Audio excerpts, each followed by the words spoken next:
எங்கள் உயிரையெல்லாம் பலியெடுக்க நீ வந்து சேர்ந்தாயப்பான்னு ரொம்ப பேசி ஏசவும் இவருக்கு மனசு ரொம்ப புண்பட்டு போயிடுச்சு.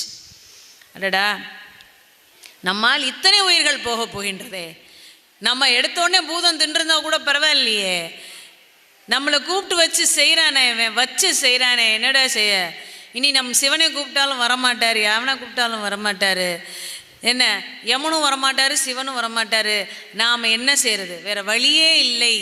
முருகனையே நம்புவோம், முருகனையே சரணாகதி அடைவோம், முருகனையே திண்ணமாக எண்ணுவோம். முருகன் நினைத்தால் எல்லோரையும் காப்பாற்றட்டும், நம்மையும் காப்பாற்றட்டும். இல்லாட்டினா பூதம் கபாலீகரம் பண்ணோட்டும்னு எழுதினது தான் திருமுருகாற்றுப்படை.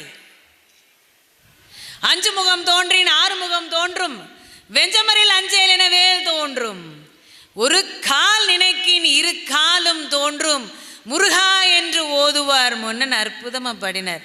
இப்படி ஒரு பாட்டை கேட்டதுக்கப்புறம் முருகன் வராமல் இருப்பாரா? எப்படி ஒரு அற்புதமான பாட்டு பாருங்க. 5 முகம் தோன்றின் 6 முகம் தோன்றும். 5 முகம்னா என்ன, சிவனா? இல்லை, அவர் பஞ்சாட்சரம், பஞ்சாட்சரநாதன்.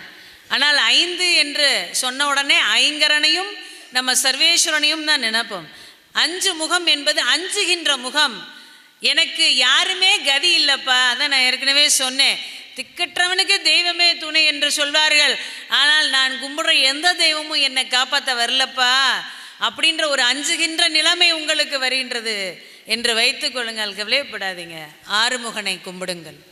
5 முகம் தோன்றின் 6 முகம் தோன்றும், வெஞ்சமரில் அஞ்சேல் என வேல் தோன்றும். அதே மாதிரியே வேல் வந்ததுங்க.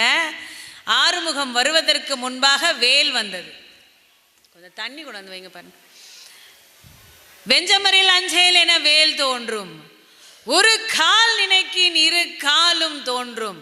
ஒரு சனம் அப்படி நினைச்சோடனே பெருமானுடைய திருவடி தாமரைகள் உங்களுடைய முன்பு வந்து நின்று அஞ்சேல் அஞ்சேல் அப்படின்னு அபயம் கொடுக்குமா. அதே மாதிரியே இவர் பாடி முடிச்ச உடனே முருகப்பெருமானுடைய வேல் வந்தது, அந்த குகையை 2ஆக பிளந்தது. 2600 வருஷத்துக்கு முன்னாடி நடந்த இந்த கதையெல்லாம் நீங்க சொல்லாதீங்கம்மாண்ணா, நம்பினோர் கெடுவதில்லை. இன்னைக்கும் நீங்க தென்பரங்குன்ற மலை மீது சென்றீர்கள் என்றால் அங்கு ஒரு குகை இருக்கின்றது. அந்த குகையினுடைய பாதை இதே போல் வேல்பட்டு 2ஆக பிளந்து கிடக்கிறது. அது உண்மை பெரியவர்களே.